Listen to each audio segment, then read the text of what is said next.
All right, thanks, Scott. Let's bring in two market watchers this morning. Matthew Roddy, portfolio manager at Rockland Trust, and Jim Iuorio, director at TJM Institutional Services, also a CNBC contributor. Jim, when you look at what's happening in the rates market and in the oil market, on one hand, you have the 10-year hitting its lowest point since September 2012. You have oil still below $27 a barrel. Goldman says it's not going to move out of the $20 to $40 a barrel band until the second half of this year. The consumer is still going to benefit. We tend to forget that because we see all of this data, but can the consumer benefit enough from those two things to outweigh everything else here? Yeah, but that's going to take some time. You said a line, you said questions about central bank efficacy, and it struck me as so funny because those questions are being answered right now. And you also said 1.5, and we look at our 10-year yield like, wow, that's so low. I'll tell you, it's not that low. It's actually a fat yield when you look at the rest of the world. What we've seen yesterday is that I think that when the chairman spoke, she thought, okay, I'm giving them kind of the dovish, the dovish topping that they want on this ice cream sundae, but the market's looking and saying, wait a sec. The rest of the world gets negative rates. Why don't we get negative rates? So they're disappointed. I'm curious to see if her tone is going to change a little bit today, because the gold market and the interest rate market knows something that the stock market didn't know, and that's that there's absolutely going to be no tightening. There really can't be. That's why we've seen the move in the interest rate market. Now, the stock market is saying, one, I want to hear it from their own voice, but two, maybe that's not going to be enough to save us because we've had zero interest rates for so long and we still are getting out a measly 2% GDP, so maybe we need something more. Matt, Jim references what he calls, not my quote, the dovish topping on the ice cream sundae. Is that something that the market could stomach right now, or have we gotten to a point where we've already had so much, we just need to normalize regardless of what the rest of the world is doing? No, I agree with some of Jim's comments. The reality is that the Fed actually might not have been dovish enough, in my opinion. I think they walked a fine line. They're a bit between a rate hike and a hard place right now. As I look at it, they really probably can't do the four raises they want for sure.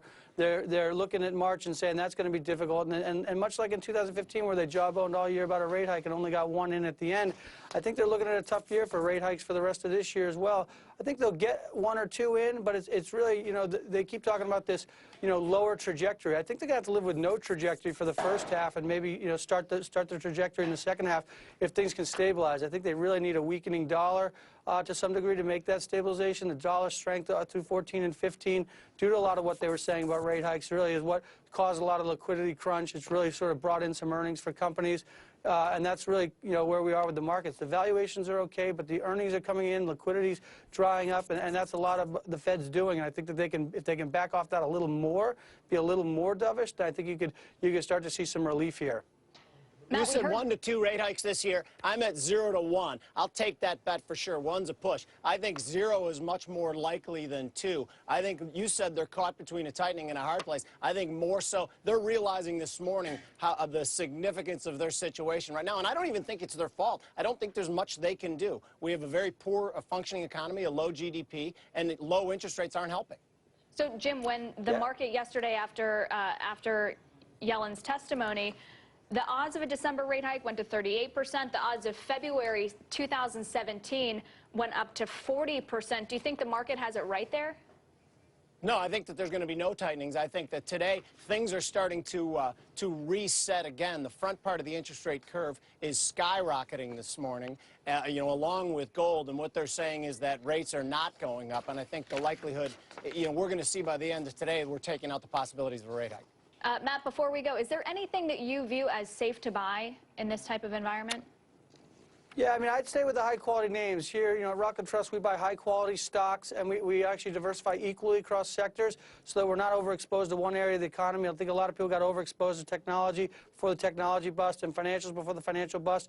And if you play defense with high quality and you equally weight across all the sectors, I think you're going to be much better off. I mean, proof is in the pudding. I mean, we're in the top 1 to 2% of managers year to date, and a lot of that's due to our quality. A lot of that's due to our utility overweights, our telecom overweights, areas of safe havens when things are tough.